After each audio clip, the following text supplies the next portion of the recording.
Seguimos aquí en Para Contarte Mejor. Muy pronto se va a venir un concierto. Ni loco. Fue idea del tío Sergio.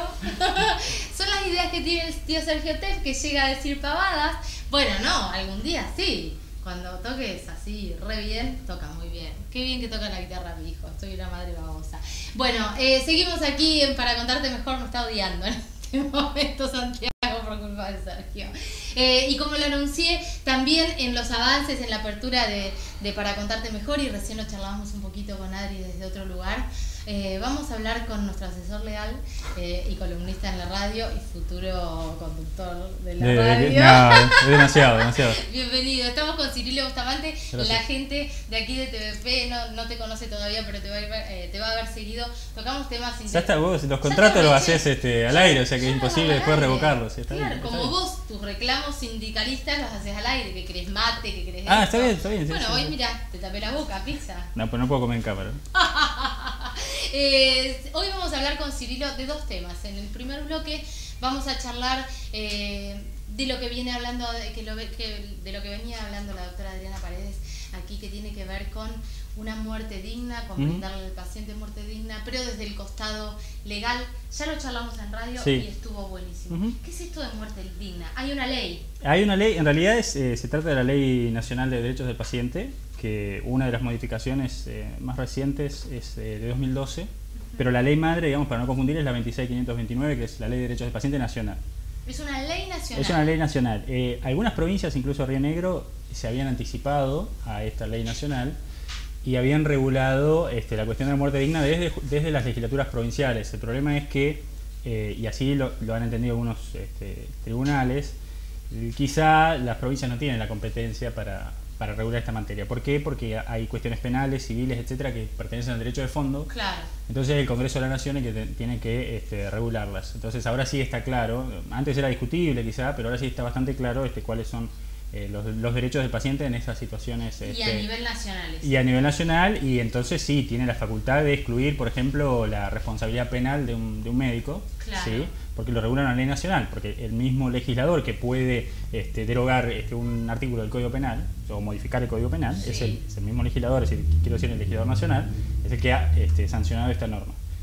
En caso de las legislaturas provinciales era más discutible, ¿no? Por supuesto. Entonces ahora es mucho más seguro también para los profesionales de la salud, porque están amparados por esta norma, ¿no? Por la Ley Nacional de Derechos del Paciente en determinadas circunstancias y tomando los recaudos que hay que tomar. Esa es la cuestión, Sí, quizá desde el punto de vista profesional, para tener en que cuenta. Es importantísimo que lo tengan en cuenta, pero arranquemos contando qué es esto de muerte digna. O sea, una persona puede decidir con esta ley, frente a determinadas situaciones, si quiere seguir viviendo o no.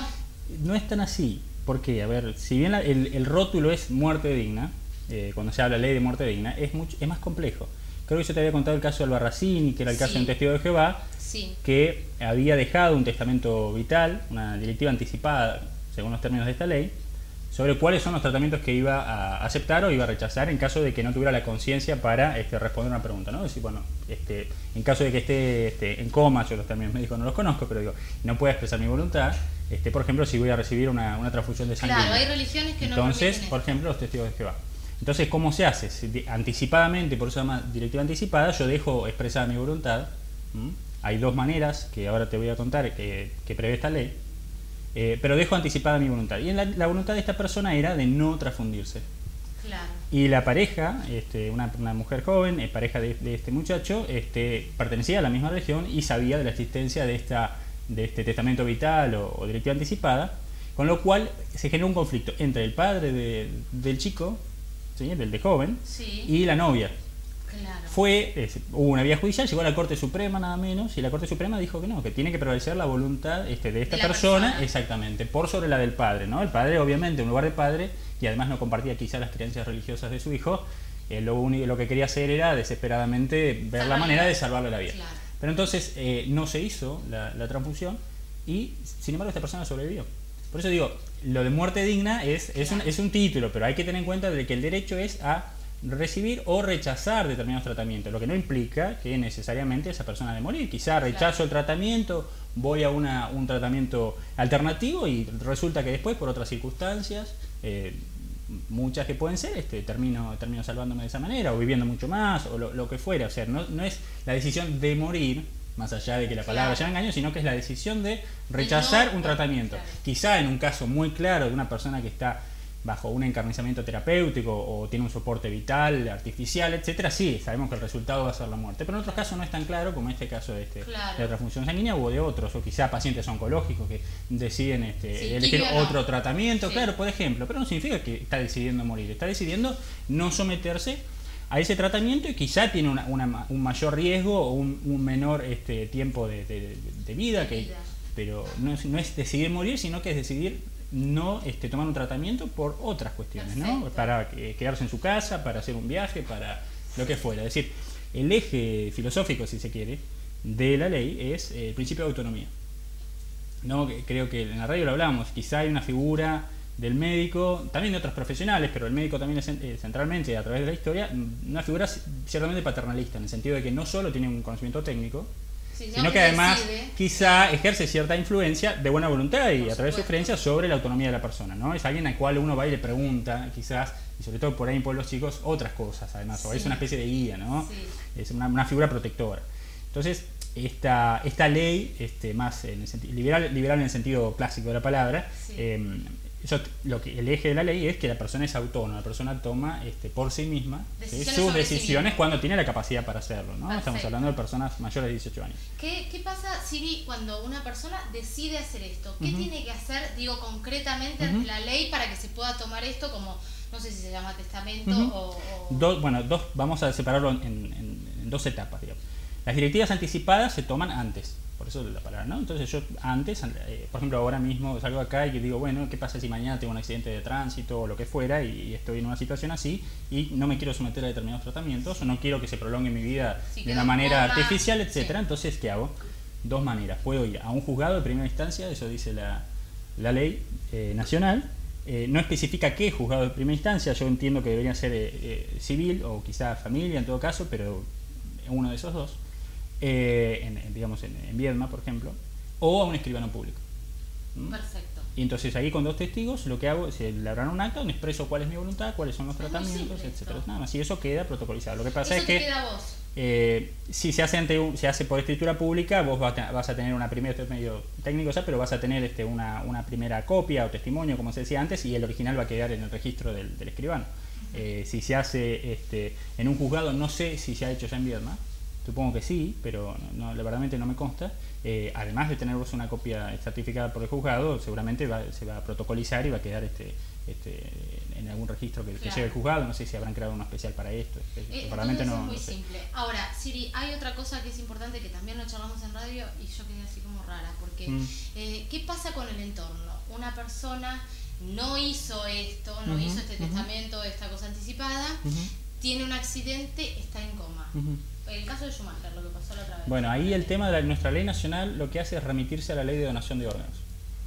Y ahí quizá con la donación de órganos no es tan problemático porque estamos hablando de una persona que ha fallecido, ¿no? Entonces ahí la discusión entre parientes puede ser si donar o no los órganos. Es una discusión importante quizá, pero para mí no lo es tanto, para mi opinión particular. Pero quizás es más importante todavía qué hacer con el destino de una persona que está viva, pero inconsciente. Claro. Entonces lo que hace la ley es remitir, lo que hace la ley de derechos del paciente es remitir a la ley de donación de órganos y a ese orden de parientes, que empieza por el cónyuge o concubino mayor de más de 3 años, después siguen los hijos de la persona, después los padres, después creo que son los abuelos, los hermanos y después los abuelos, etcétera. Hay un listado. El problema es que la ley dice que son excluyentes las opiniones, es decir, lo que diga el cónyuge excluye a los hijos. Entonces, imaginémonos que tenemos una persona casada, pero que tiene los últimos años, porque está casada, sigue casado, pero el último tiempo se ha llevado mal o ni siquiera ha convivido, etcétera. Y tenemos 5 hijos que lo cuidaron y bueno, y esos 5 hijos no tienen voz ni voto y sí la tiene la persona que legalmente está casada, por más que por ahí la situación afectiva actual no haya sido la mejor. Claro.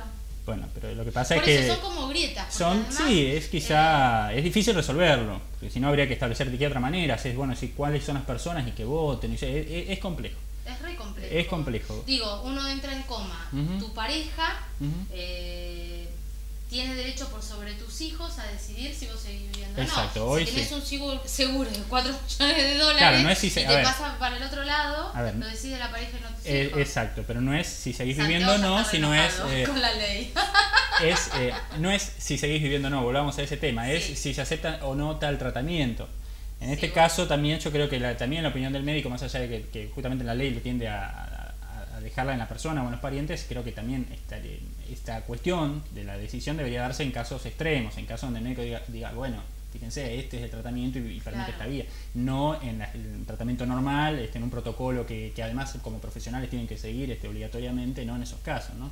Pero sino ya en una situación quizás extrema, donde hay que tomar decisiones. Sí, por supuesto.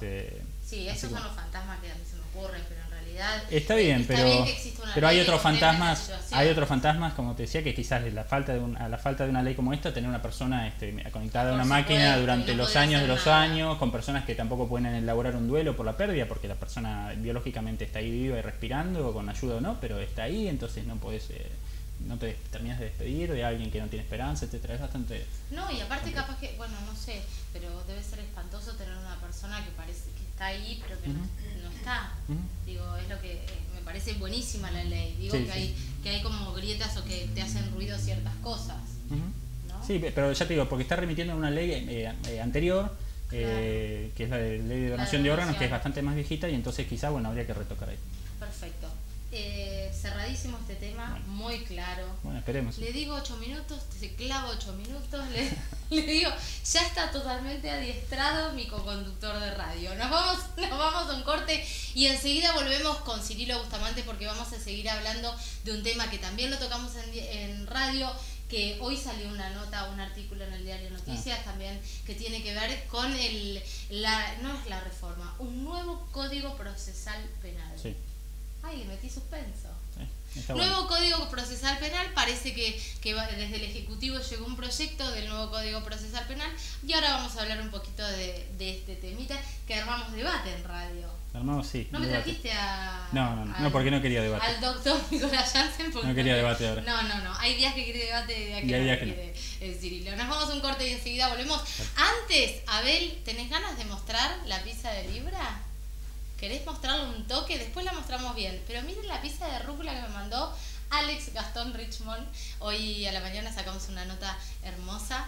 La ves bien ahí, está buenísima, es una de rúcula. Acordate que en Libra tenés los jueves 2x1 de mujeres, 1541-6823. Podés hacer tu reserva en Libra, que está en Costanera y Saavedra.